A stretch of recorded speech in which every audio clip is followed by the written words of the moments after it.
My future wife and I walked past each other on the same stairs every day for a year, but we never met. We went to college. I went to Chinese lessons at 8 a.m., and she went to 9 a.m., to the same auditorium. Years later, we both worked in China and somehow crossed paths at a meeting. Is it just me or do I know you? She asked. No, I don't think so, I replied and went back to my business. But we all kept crossing paths and eventually found out how we could know each other. And once we even crossed paths at the airport in Chongqing. She was getting off the plane in which I was boarding. Fate was trying to convey something to us more and more clearly. We've been married for 21 years. I heard it on the radio when I was studying abroad. We are from the same city, but at that time I was in Europe. He had an accent that I couldn't identify, and eventually it got to the point where he started flirting with me live. Now we're doing a show together on a radio station. I worked at a fitness club. He was our client. Every time he came to training, I admired him with a sinking heart and envied his wife. At that time he was absolutely free. Because he was the only one who never looked at women and did not try to get acquainted, including me. I worked as a club administrator, and I had a lot of boyfriends. Even married ones tried to get acquainted, but my husband is an exception. Once I wrote out his contact from the 1C database and even wanted to write to him, but I was embarrassed. Then he stopped visiting the gym, and all hopes of acquaintance were lost. One day, 6 months or even more after he stopped going to the gym, he wrote to me on Instagram. What was my surprise and happiness? We began to correspond. I gave my phone number so that he would write on WhatsApp. When I received a text message, his number was already typed into me. How we laughed about it with a friend. I told him about everything afterwards. Fate has brought us together. He entered the carriage of the train in which I was sitting. A delay was announced over the speakerphone, which made me swear loudly. He laughed, we started a conversation, and then we exchanged numbers. We sincerely believe that fate brought us together, because we instantly found a common language. We have similar tastes, the same quirks, we even like and dislike the same thing. But at the same time we are two completely different people. We met on a blind date. My aunt called me with the words, "There is a woman named X, she will be waiting for a call from you." So I called. I say, "Hi, this is Peter." Silence. Then something like, "Who?" I say, "My Aunt Florence Hirsch said I could call." She. "I don't know anyone named Florence Hirsch." Silence for a while. Then she says, "Wait a minute. A few months ago, Mom said that someone might call me." Me. Well, let's imagine that it was about me, and let's go somewhere. It turns out that my aunt was friends with a woman who was friends with her mother. They didn't meet us themselves. We've been married for 27 years. My husband and I were brought together by my mother and the toilet.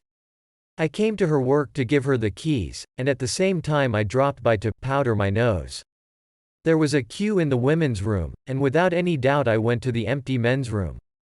And the door, as in my worst nightmares, jammed. Half an hour later, he heard a roar, knocked down the door and carried me out of the toilet shaking. That's how I met the CEO of the company, young and attractive. It was wildly embarrassing. The dating story was reduced to the fact that he saved me. Without detail. Germany. I met a woman, she told the story of her parents' acquaintance. Her mother, an Armenian, went on vacation to Hungary, where she met a man, a native Hungarian. After that, they corresponded for 5 years. She wrote to him in Russian, and her friend translated it into Hungarian, and also translated his letters to her. We've seen each other 3 times in our whole life. We got married on the 3rd. Married for 30 years, gave birth to 2 children. We're walking in the park together once. And then the girl alone gives out. "Look, what a beautiful boy is sitting on a bench reading a book," so I would have met him. Well, I'm not confused. I tell her, "Give me your business card." Fortunately, the girl is a designer and business cards are always with her. She, not understanding what is happening, holds out her business card. I take it and go to the guy. I don't pay attention to her strangled protesting squeak. I come up and say, "Kid, you won the lottery today.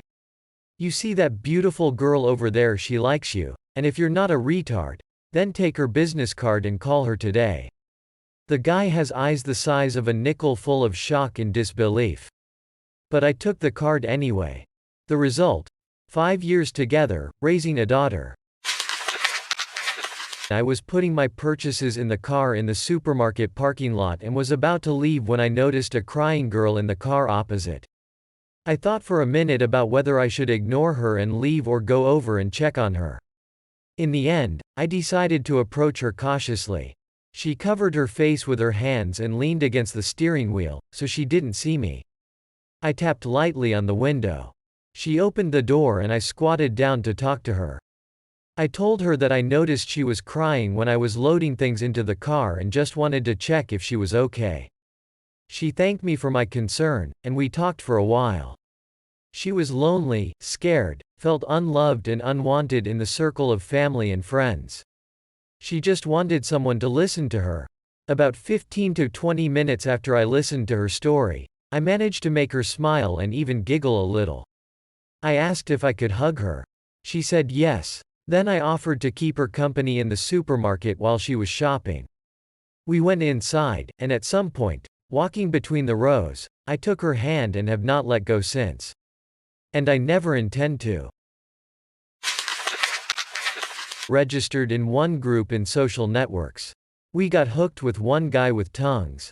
Both have closed pages. At some point, the question arrives. Where do you live? Maybe we'll meet? And a friend request. And then we both went nuts. As it turned out, we have a lot of mutual friends, we lived in neighboring houses, and most importantly, we hung out for 6 years in the same company, but we had never met before and were not familiar. We even later found a photo where he was at first at one meeting and left, and after a while I came there. Of course, it all ended with a wedding and the surprise of friends. Put a like. Subscribe to the channel so as not to miss new stories.